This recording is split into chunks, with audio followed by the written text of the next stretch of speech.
this time, many businesses are really going out of their way to help us cope with the pandemic, leading the way as a positive force for change. Few executives have been more forceful or relentless in championing this cause than our first guest, Chuck Robbins, the CEO of Cisco Systems. Mr. Robbins, welcome back to Mad Money. Hey, it's great to be here, Jim. All right, so Chuck, you're really taking the leadership role now. $225 million commitment to COVID-19 response, support offers to customers. Most importantly, your leadership during COVID-19 crisis. First person to organize, get people in Silicon Valley to be involved. It sounds like that you are taking the role of the corporate citizen far more than we used to think used to happen in corporate America. Well, Jim, I think that we all recognize that this is an unprecedented situation, and we all have to react and respond in the ways that we can. And, from the call that we set up 2.5 weeks ago to the work we've been doing with the most vulnerable in Silicon Valley, there's lots of people working with the food bank. We've been rallying volunteers. We're shipping equipment into hospitals so nurses can do virtual intake of patients to remove themselves from the risk. I mean, there's a lot going on. And I'll tell you, there are lots of companies doing a lot of great things right now. I would say that everyone has stepped up, and it's just been impressive to see the business community rally around this issue. I think you've pretty much told your people, if you have something, a way to do it, a way to save a life, a way to help anybody, just go do it. It sounds like there's a lot of improvisation that's working.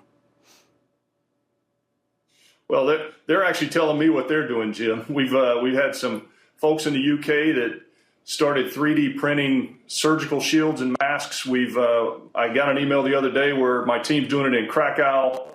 We started doing it in San Jose this week, and we're actually taking the video units off our desks. We have thousands of video units that are sitting on desks while people are working from home.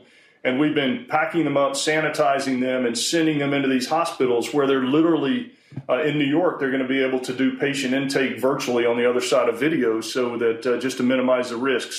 But the teams they're working and putting networking in the new hospitals that are being built. I mean, they got video going into nursing homes to help patients spend time with their family. I mean, it's unbelievable what they're doing, and this is happening in companies all around the world.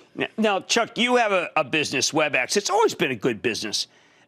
It sounds like it could become maybe one of your biggest businesses. The number of meetings, phone calls, minutes that are occurring, it's extraordinary. It has been amazing, and I want to just call out my team who have just done an exceptional job. The explosion over the last few weeks has been extraordinary. And just to give you some statistics, since we just finished March, we did almost 15 billion person meeting minutes during the month of March, almost 330 million users. We did 4 million plus meetings per day. And again, we don't count one-on-ones as a meeting. These are multi-people meetings. There's so much going on.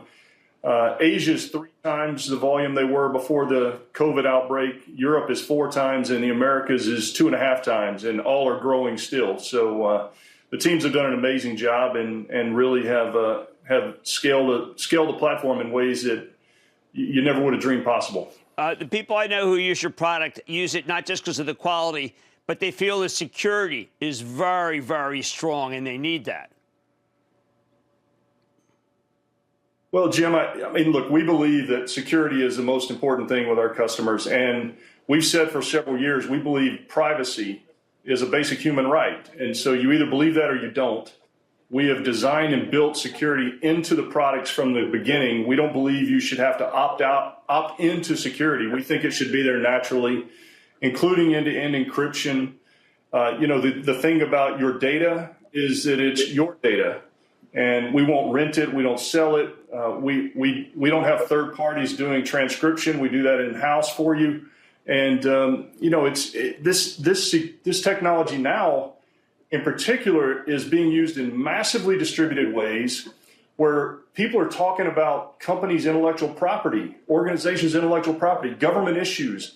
So it has to be secure. We have to guarantee the privacy, and that's what we're committed to do. We built it that way from the beginning. This is the new world, Chuck. Are we all going to decide that, you know what, it's not so bad to be at home? Well, I think we've all discovered that we can be much more productive in this environment than we probably thought we could. It is. I spoke to a CEO of a large investment bank who said, if you'd have told me 90 days ago that 95% of my people would be working from home and we'd be productive and running the firm the way we are, I wouldn't have believed it, but we are. And so I think, longer term, it's going to change how we think about work. And I think it will have a profound impact on how we think about our employees, their productivity, our buildings, our campuses, our commercial real estate. And but we'll worry about that when we get through this crisis. All right, Chuck Robbins, thank you for everything that you're doing to really rise to the occasion. And I'm so glad that business for Webex is working out for you. Always great to see you, sir. Keep it up. Thank you, Jim. Thanks for your leadership on these important topics. Oh, thank you, Chuck. Much more Mad Money ahead, including my exclusives with PVH, Nestle, and ResMed. How about what Chuck Robbins is doing with Cisco? Stay with Kramer.